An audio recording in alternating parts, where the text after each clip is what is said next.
Pardon my French, but I am absolutely losing my shit right now. I just got off the phone with my friends from Haltech, and they have invited me and the Ferrari to Australia to compete in the World Time Attack Challenge. And if you don't know what that is, well, I'm going to explain it here in a moment, but this is a huge deal. But with that said, all of my timelines just changed because now we've got rules that we need to meet, we've got safety regulations that we need to meet, and we've got to figure out what class the Ferrari is going to be in, and we've got a very limited amount of time in order to get all of this done and still get the car tested and tuned. So we need to put together a game plan, and we need to do it right now. 2 years, 3 months, and 16 days ago, I introduced this project to YouTube and laid out plans to build a K24-Swapped Ferrari. And in that first episode, with pride, I said I actually want to use this car. I want to take it time attack racing. In the time since that first episode, we have marched diligently towards that goal, and the car has gotten closer and closer to completion. At this point, the car looks the part and it makes the power, so there's only a few small things left before we get it out on track to begin the physical tuning process. It was my hope that by the end of this year, we would be in fighting form, if not in fit enough condition, to compete in the Global Time Attack Finals. But last week, I received a phone call from my friends at Haltech and from Ian Baker, who runs the World Time Attack Challenge. Together, they've invited me and the 244 GTK to Australia to compete in the largest time attack event in the world. Now, for the few of you that are uninitiated, time attack racing differs from your standard wheel-to-wheel racing format. Instead, it's a race against the clock to see which competitors can put down the outright fastest lap. It is a competition amongst drivers and their machines, because time attack racing is about building a race car of your own. All of the effort we put into the K-Swapped Ferrari has been to improve upon the foundation that Ferrari laid 4 decades ago. We've made it lighter, we've made it faster, we've given it far more downforce than it ever had, and presumably it'll outhandle any Ferrari of the era in which it was made. Hauling the car halfway around the world might be the long way around the barn towards testing it, but what better stage than the World Time Attack Challenge to find out what our car is actually made of? The WTAC is the definitive time attack event, and it is a stage for time attack racers from around the world to bring the best of the best, the fastest time attack cars that exist, and they all come to Australia to prove their worth. But the event takes place at the beginning of September, and while that sounds far off, it's literally just around the corner once we include the shipping time for the car. It'll spend more than a month in a container at sea, so we need to get to work immediately. So let's talk about the classes. World Time Attack Challenge has 4 of them. There's Club Sprint, Open, Pro-Am, and Pro. The Club Sprint class represents the most restrictive class for cars you might expect to see on the street, while on the opposite end of the spectrum is the Pro class, which is the invite-only professional tier of time attack racing. In the middle is the Open class, where modifications like forced induction, carbon fiber body panels, and sequential transmissions are allowed, and with any luck, this is where the Ferrari will land. But it's unlikely to be competitive in any meaningful sense. The cars in this class do pack a much bigger punch than what we've given the Ferrari to fight with. But to fit into the Open class, we need to open up the World Time Attack Challenge rulebook and take a closer look. The first change we'll need to make is to our fueling. It states that every vehicle must use a commercial fuel, E85 or unleaded racing fuel, and currently our 110 octane fuel does not comply. So maybe this is a good final push to go E85. The next one's a bit of a given, and it's been on the to-do list, but we also need to fit tow hooks to both the front and rear of the car, because going off-track is a guarantee at some point, and the car needs to be recoverable. And that brings us to the big one. The rules state we've got to have a 6-point roll cage inside of the Ferrari if we want to compete at the World Time Attack Challenge. We previously built a roll bar for the car, but that's not enough, and I've gone back and forth extensively about whether or not I want to put a full cage in the car, but I feel like this decision has been made for me, because I am not going to miss this opportunity. And speaking of missing opportunities, this is all perfectly timed, because I finally have the latest round of StanceWorks apparel to release. I've got 3 new shirt designs, a crew neck sweatshirt, and a hat for those of you that have been asking. Not to mention, I've also got a new DTM-inspired art print to decorate your walls with. By buying my merchandise, you're helping support this channel and projects like the K24-Ferrari. And while Haltech is helping cover the bill of getting the Ferrari to and from Australia, there's still a lot of other costs involved in bringing this thing to life. So head to StanceWorks.com/store and snag whatever looks appealing to you. Supplies are limited, but it all goes towards helping this channel stay alive so that we can keep projects like this coming. So let's talk a little bit about this roll cage. As said, I've been going back and forth on this for a long time, as most of you guys probably know. I think there are pros and cons to having a roll cage and pros and cons to not having one. From a safety standpoint on track, there's no question it is the best way to have this car.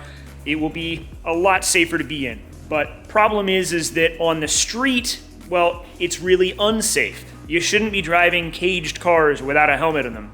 If you hit your head on a roll bar tube, it could kill you, and the idea behind having a roll cage is to not die when you're in an accident, so maybe don't do that. It's why I haven't wanted to do this, because I want to drive this car on the street. On top of the fact that it's just hard to get in and out of as it is, it'll be even harder once there's a roll cage in the way. But you have to have a roll cage to run in World Time Attack Challenge, and so I think this decision is being made for me in a sense. My hand is being forced. I want to take this opportunity. I want to do it, so we need to put a roll cage in. Now, some of you guys might remember the roll bar that we built, I don't know, maybe a year and a half ago. Well, it's still sitting back here in the corner of the shop. It is totally rusty because it's raw steel and it's been sitting here for so long.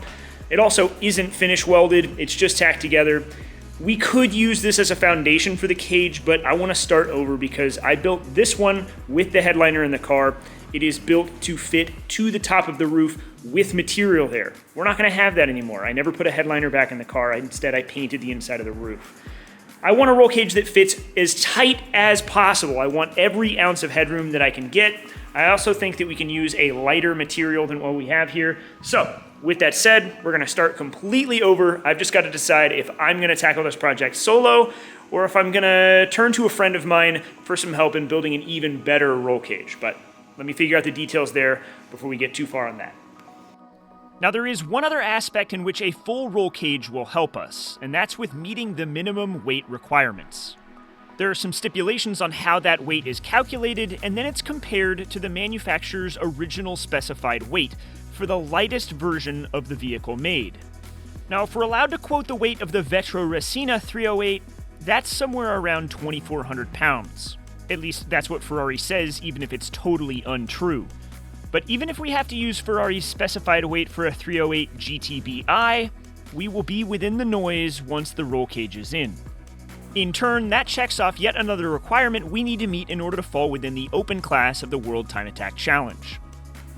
Perhaps the only point of contention in the rulebook for the open class might be where it says in the chassis rules that the original shock absorber towers must be retained. And some of you may remember that our rear shock towers have been completely redesigned and moved. However, grammar and semantics are critical when it comes to writing rules, and it's the interpretation of those rules that can give advantages and disadvantages. What's important here is the WTAC's use of IE McPherson struts, not EG. This means that McPherson struts are the explanation, not an example. This rule only applies to McPherson strut towers, and our car is not a McPherson strut car, so we should be in the clear. And to be totally frank, this car is not going to win. Nobody's going to protest what we're doing anyway. Let's make it our secret, okay? But on the topic of suspension and, well, everything else, we also need to nut and bolt check this entire car. Every bolt needs to be torqued to spec, it needs to have Loctite or lock washers or some way to keep everything from coming undone because this K24 is going to rattle everything loose. We also need to get all of our custom suspension aligned, so I'm going to turn to my buddy Joey Seeley at Emotion Engineering and hope that he'll get this thing dialed in perfect with a Seeley setup. Last but not least, one potential change I'd like to make if I have spare time on hand, which is admittedly unlikely, is to change our turbo setup. Right now, we're running a gigantic Garrett G42 1200 compact, which is great for making power on the dyno, but not so much if you want down low power around a circuit. I had mentioned rebuilding our turbo manifold and changing our charge piping to go with a smaller turbo, but I think for the time being, in the name of efficiency, I'll just build an adapter and bolt a smaller turbo to our existing manifold and hardware. This will bring our power level down and our response up, and it'll do so rather quickly, getting us ready for the track sooner than if we redid everything.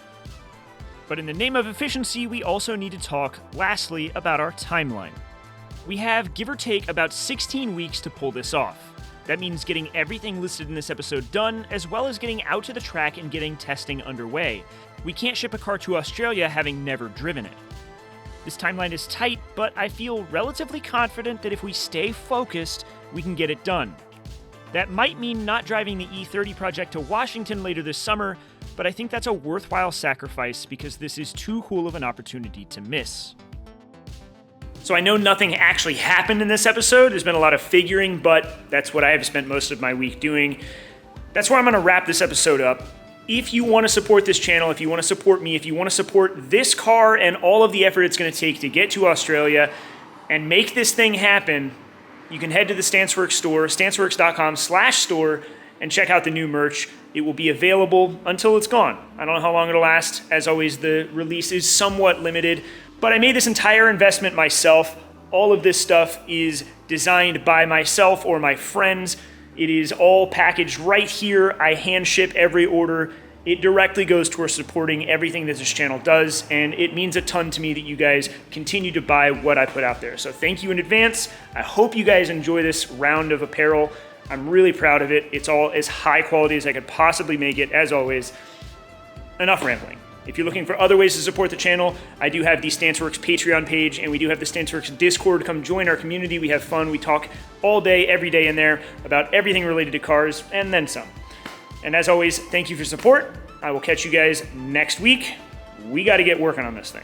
I'll see you then.